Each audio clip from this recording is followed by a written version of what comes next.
Welcome to the Marriage and Motherhood Podcast. I'm your host, Michelle Perda. I'm a life and marriage coach for moms, wife, mom of 3, and I'm also an Aries, and for my fellow human design nerds, a sacral manifesting generator. This podcast is for women who want to be happier in their marriage as they navigate their journey through motherhood, even if you're like me and you weren't shown how while growing up. Inside, we're going to be talking about breaking generational cycles when it comes to how to handle conflict in healthy ways, redefining motherhood your way, and prioritizing your well-being, because here, we believe that women don't have to sacrifice their happiness to be a great mom. And a quick note to mamas listening with kids around, you may want to pop your earbuds in because nothing is left unsaid on this show, which means there may be times where something I say isn't meant for little ears. Are you ready? Let's dive in. Hello, and welcome back to another episode of the Marriage and Motherhood Podcast. Today, we're going to be talking about the age-old advice that we often give to newlyweds of never go to bed angry. I am probably guilty of writing this, actually, for friends that have gotten married. And I want to just go into, in this episode, why this belief exists, what's not being talked about, and what my stance is now that I've been married for a while and been supporting people, my clients, through creating happier marriages where communication feels smoother, and what is most supportive as a mom who is often exhausted and maybe even overwhelmed. So, why does this belief exist? Well, back when I used to recommend this or suggest this to couples, it was because when I would be in a fight with a partner, whether it's my husband or with previous partners, I would be the type who would obsess over the argument in a way that I wouldn't really be able to sleep well unless I knew that we were fine. Okay. And I would toss and turn. My mind would be racing. I would have all these thoughts running through my mind about what I could have said differently or what I didn't like what they said or what they meant. And making all these assumptions about where they were coming from and how justified I was in feeling upset. And so I wouldn't be able to sleep. And I wanted to go to bed feeling at peace with our relationship. And so what other way to handle that than to not go to bed angry, right? Like if you finish the fight, then everything will be all good. You can go to sleep. You can fall asleep just fine. You can stay asleep. You can wake up and everything is all good the next day, right? And a big reason why they say never go to bed angry is because if you don't deal with your anger or your frustration, it can grow. And so I think the biggest reason why this belief exists is because when you don't talk about your anger, what you're essentially doing is holding a grudge. You're not dealing with the conflict.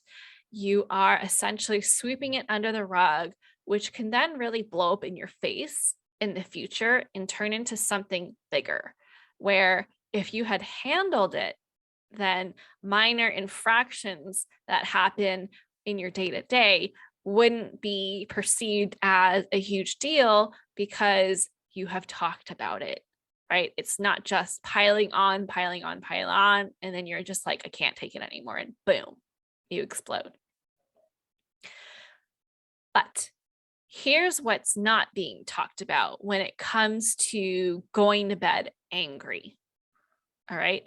This advice is not meant to be taken literally.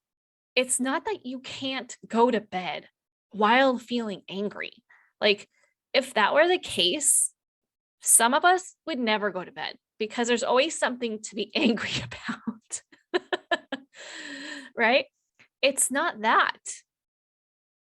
It's that you should never go to bed angry if you haven't already talked about it, right? If you haven't processed it in some way, whether it's on your own or with your partner, right? So there is some merit to this age-old advice, but there's also merit to fatigue, to exhaustion, to your well-being, to your capacity to even have a conversation about something like this, right? Something that's uncomfortable, something that's stressful, something that you don't want to do.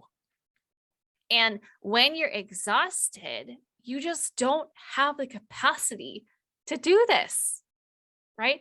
When you're not taking care of yourself, when you're lacking sleep, when you're stressed the fuck out, your capacity, your bandwidth has decreased by a lot, right? And our capacity varies from day to day, from hour to hour even.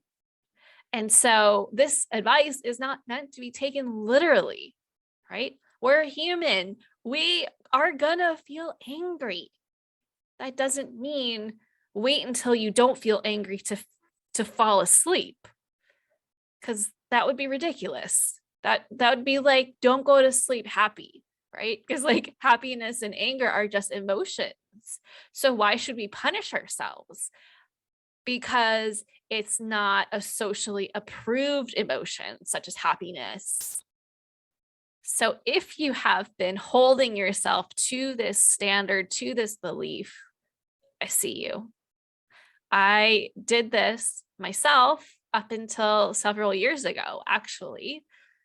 I held myself to the standard of, unless you go to bed feeling great and connected with your partner, then that meant something about your relationship, that it was unhealthy, it was doomed to fail, and it was on the rocks, like, you name it. It was not a good thing. And my experience of doing that was actually more conflict, more intense, more time taken to resolve the issue, more drama, more emotions, less clarity, less sleep, more exhaustion. Okay, so essentially, I really felt like, had I known what I know now, I could have saved myself a lot of time and energy. Because when you're emotional, that's exhausting, right? It's very emotionally taxing. And like when you have a good cry, like, oh my gosh, it's like you ran a marathon almost, but really it was just water coming out of your face. Okay. And now I have a much different stance on this age-old advice of going to bed angry. My stance now is, one, be aware of where you're at, right? Not physically. Well, okay, that too, but like, where are you at when it comes to your capacity? Are you stressed out beyond measure because there's just like so much going on? Are you exhausted and you haven't had a good night's sleep in a long, long, long, long time because you don't have good boundaries? Where are you at in terms of your capacity? Like on a scale from 1 to 10, 10 being I can fully take this on and I can fully be proud of my actions and what I say and take responsibility for myself. And 1 being, nope, it's going to be a hot mess. It's going to be a dumpster fire on top of a dumpster fire, right? So really understanding and building on that awareness of like, where are you at right now? What's your bandwidth to take on this argument? Number 2, decide if the issue even needs to be resolved right now. Is this something that's super important that is going to have you tossing and turning and huffing and puffing in your sleep because you're just like, I can't believe that happened, da, da, da, da, da, and it just won't turn off, right? If it doesn't need to be resolved, go to sleep.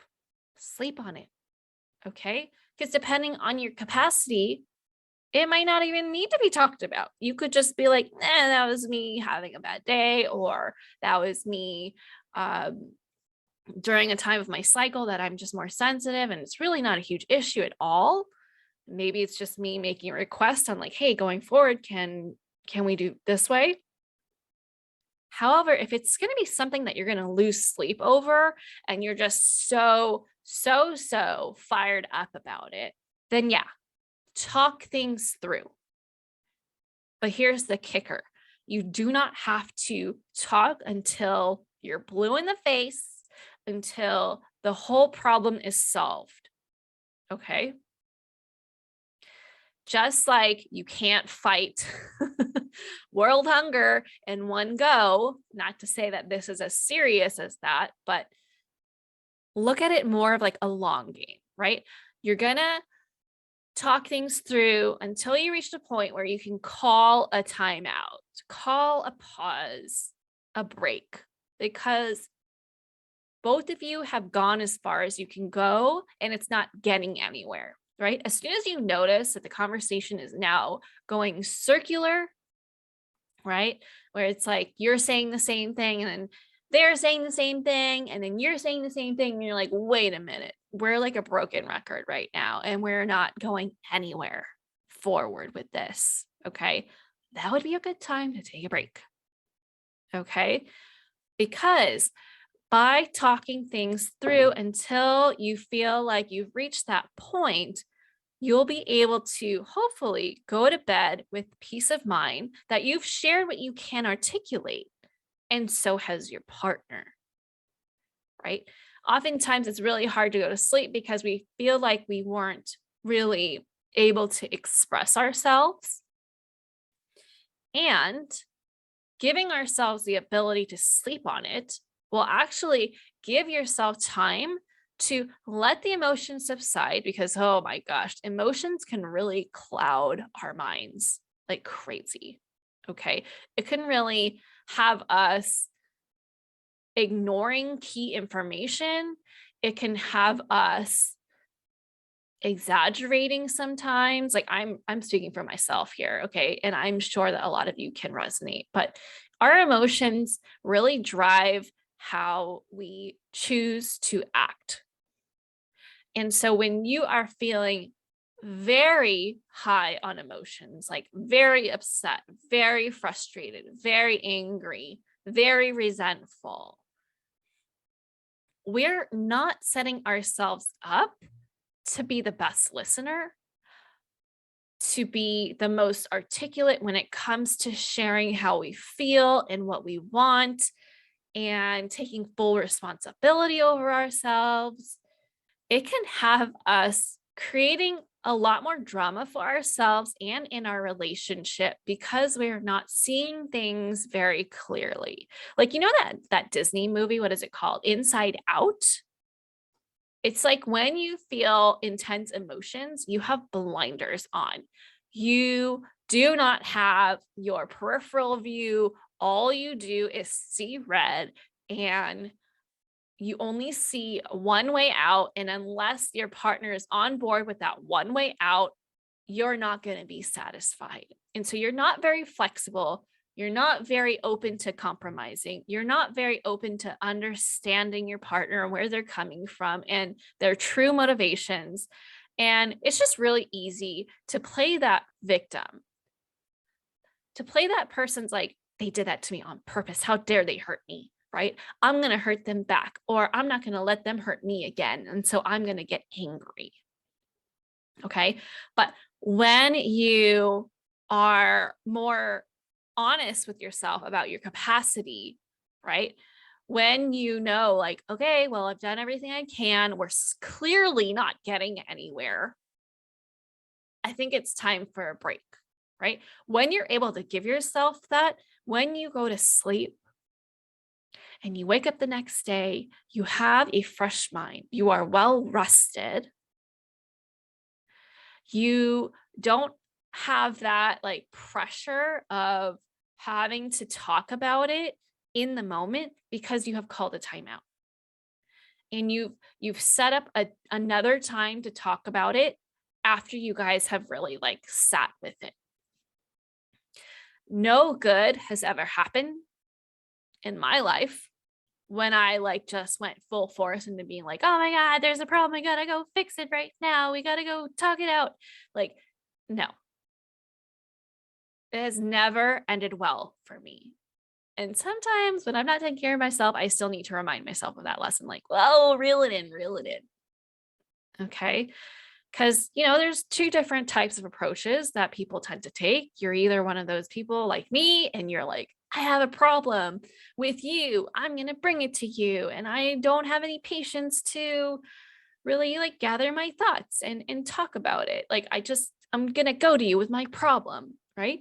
Then there's people who are like, who can easily compartmentalize what's going on. Like, okay, well, that's a problem. All right, well, right now is not a good time. So I'm just going to call a timeout on myself for this.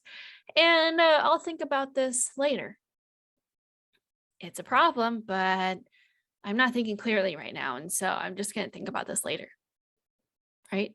And so honoring where you're at with this and how your partner might differ in their approach, and choosing something that helps everyone feel heard while having strong, healthy boundaries for how the relationship will interact, right? And so for you, if you're like me, then holding that boundary for yourself, giving yourself permission to be like, hey, just because I'm going to bed mad doesn't mean that our relationship is doomed. It's going to be okay. Right. And working on your clear communication about like, okay, so this isn't really getting us anywhere right now. And having that foresight and noticing that you are talking in circles and not getting any more information that you need, or not feeling like you're going to get it resolved anytime soon, and calling it, right? Like, okay, well, this isn't working out. So I'm going to go to bed. I would really love to talk about this again tomorrow or the next day after that, like whenever it works best for you. And I love you. I'm really upset, but I still love you. Right. And just letting that be that, right? You don't have to hug each other if you don't want to, but like just making it clear what's happening. You're taking a timeout, basically. Okay. Taking time to like process what they said that you might have just like ignored or not taken in because you're busy thinking about the way you want to respond, whatever, or you're just like so overwhelmed by your own emotions that you weren't able to really take in what they said. There's so many reasons. Or if you're the opposite and you're like, no, I like to compartmentalize and I'm good taking time to really like process it, and my partner's the one that rushes, then practicing asserting strong boundaries, right? Like helping them feel heard, but then also knowing like, okay, like I hear you and I'm sorry you're really upset. And I would like some time to like think things through on my end so that I can come back to you and we can have a good conversation about it. Can we talk about this at this time? Right? I love you. I'm glad you shared that with me. And right now I just need time to process. There are many ways that you can handle that, but those are some quick ways for you to help your relationship move forward if you are constantly experiencing this.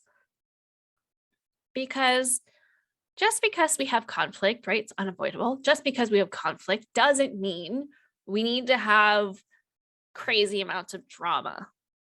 Okay. We can have conflict and get through it in a mature way where everyone feels heard, everyone's taking responsibility for themselves, and you're able to move forward and grow stronger together, which is my whole goal for you.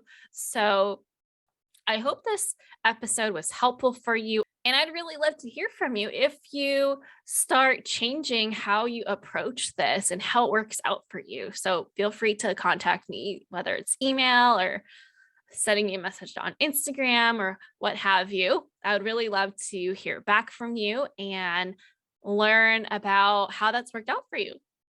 I hope you're having an amazing day, and I'll catch you next time. Bye. If you like this podcast, then you'll want to join my private Facebook community, Marriage and Motherhood. The fights and the disconnect you're currently experiencing doesn't have to be how things go for the rest of your life. If you're ready to give your marriage a makeover, come join the Marriage and Motherhood community to learn how to create a healthy, happy, and connected marriage that you actually enjoy and your kids can look up to. Thank you so much for listening to the Marriage and Motherhood Podcast. I hope that this episode helped you deepen your relationship with your husband and, more importantly, with yourself.